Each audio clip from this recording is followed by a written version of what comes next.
افلاس. ہم کہتے ہیں غربت ختم کرو, غربت ختم کرو. اور پہلے لا علم قوم کے اندر علم اور شعور پیدا کرو. علم اور شعور پیدا ہونے سے بدکاریوں سے بچے قوم. معلوم ہو کہ بدکاریاں انسان کے جسمانی اور ماحول اور معاشرے پہ کیا اثرات مرتب کرتی ہے. توجہ دیجیے, موسیٰ علیہ السلام نے آل فرعون کے متعلق جس عذاب کی التجا کی تھی قرآن کہہ رہا ہے اس میں بھوک بھی شامل تھی. اب موسیٰ علیہ السلام دعا کرتے ہیں ربنا اطمس علی اموالہم واشدد علی قلوبہم. مولا یہ بڑے ظالم ہو گئے, بدکاریاں ان کے اندر, حرام کاریاں ان کے اندر, شراب خوریاں ان کے اندر, ظلم ان کے اندر, زیادتی ان کے اندر, ناانصافی ان کے اندر. مولا کسی عدالت سے انصاف نہیں ملتا, کسی بازار سے حلال شے بغیر ملاوٹ کے نہیں ملتی. بازار میں دکان دوائی کی پہ چلے جائیں کوئی میڈیسن بھی بغیر ملاوٹ کے میسر نہیں آتا.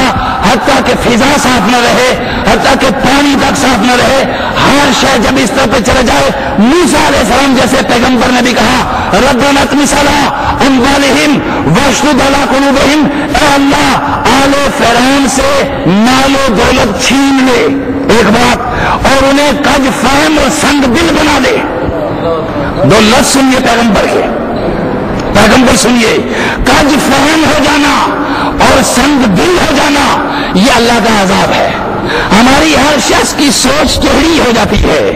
اس وقت ہر شخص کی سوچ کیا ہوتی ہے, ٹیڑھی ہو جاتی ہے. کج فہم یعنی کوئی بات, کوئی نصیحت کی کسی انسان کے اوپر اثر انداز نہیں ہوتی. یہ پروردگار فرما رہا ہے, پیغمبر دعا کر رہا مولا اور کوئی عذاب لینے دے, ان لوگوں کے اوپر یہ عذاب مسلط کر کہ مال و دولت چھین لے, ان کو کج فہم بنا دے اور ان کو سنگ دل بنا دے. آپ کو سمجھ آئی؟ سنگ دلی اللہ کی عذاب اور لعنت ہے, کج فہمی اللہ کا عذاب اور لعنت ہے. آپ نے سمجھا؟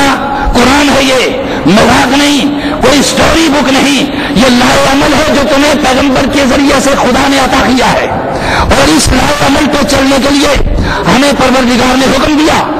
اب آپ کو کہہ رہا ہوں دو چیزیں آ گئی کہ ہم لوگوں کے دل کیا ہو جائیں, سخت ہو جائیں. ہمارے دل کیا نرم ہے؟ کیا ہمارے دل نرم ہے؟ کسی کو بھوک دیکھ کر کیا ہماری آنکھیں ابل پڑتی ہیں؟ کسی کو بھوکا دیکھ کر کیا ہم بے چین ہو جاتے ہیں؟ کیا ہم اپنے پاس دی ہوئی دولت کو لے کر کیا اس کے پاس پہنچ جاتے ہیں کہ اس کے بچے کل سے بھوکے ہیں اور یہ بیمار ہے, ہاسپٹل میں پڑا ہوا ہے اور اس کو علاج کے لیے 200 یا 400 روپیہ چاہیے, کیا ہم میں سے کوئی لے کے پہنچ جاتا ہے اور روک جاتا ہے کہ میرے پڑوسی بیمار تھا, میرا رشتہ دار بیمار ہے, اس کو ذرا جا کے پتہ تو کر لیں کہ اسے کسی چیز کج فہم کہ ہر بات کوئی بھی انسان کرے, فہمے ٹیڑھی ہو جانے کا مطلب یہ ہے کہ ہر شخص جو بھی بات سنتا ہے اس کا مطلب الٹا لے لیتا ہے, اس کا مقصد کیا لیتا ہے. آج کل نصیحت کا زمانہ بھی نہیں کہ ہم کوئی نصیحت کرنے والا ہو تو کہتے ہیں شاید اس کی نصیحت کے پیچھے کوئی اور شے کیا ہو, کار فرما ہو, تو فہمیں کج ہو جاتی ہے, دل سخت ہو جاتے ہیں اور دولت اللہ چھین لیتا ہے.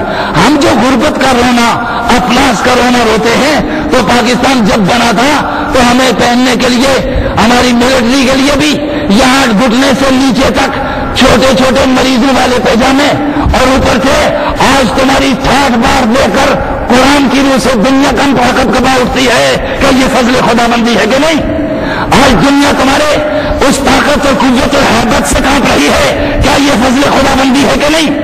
اب توجہ دیجیے, عزت محفوظ رہے تو بھوک کوئی بڑی شے نہیں ہے, اور عزت چلی جائے تو تم سیر ہو کر بھی کھاتے رہو تو کوئی سکون نہیں ہوتا, کوئی سکون نہیں. اللہ کا شکر ہے آج ہماری مملکت پاکستان کی طرف میلی آنکھ سے ہمارے پڑوس سے لے کر 10,000 میل دشمن کو بھی جلدی سے جلدی یا آہستہ آہستہ میلی آنکھ اٹھا کے دیکھنے کی ضرورت نہیں ہو سکتی. میرے دوست, اللہ کے یہ انعامات برستے رہے ہمارے اوپر, اور جو قومیں بھی زندہ رہنا چاہتی ہے پہلے قربانیاں دیتی ہے اور قربانی کے بعد زندگی, لیکن یہ جو پروردگار نے ارشاد فرمایا اس کو دیکھو, کہیں ہمارے دل سخت تو نہیں ہو گئے, کہیں ہماری فہمیں سوچیں ٹیڑھی تو نہیں ہو گئی, کہیں ہم سے مال و دولت چھین تو نہیں لیا گیا.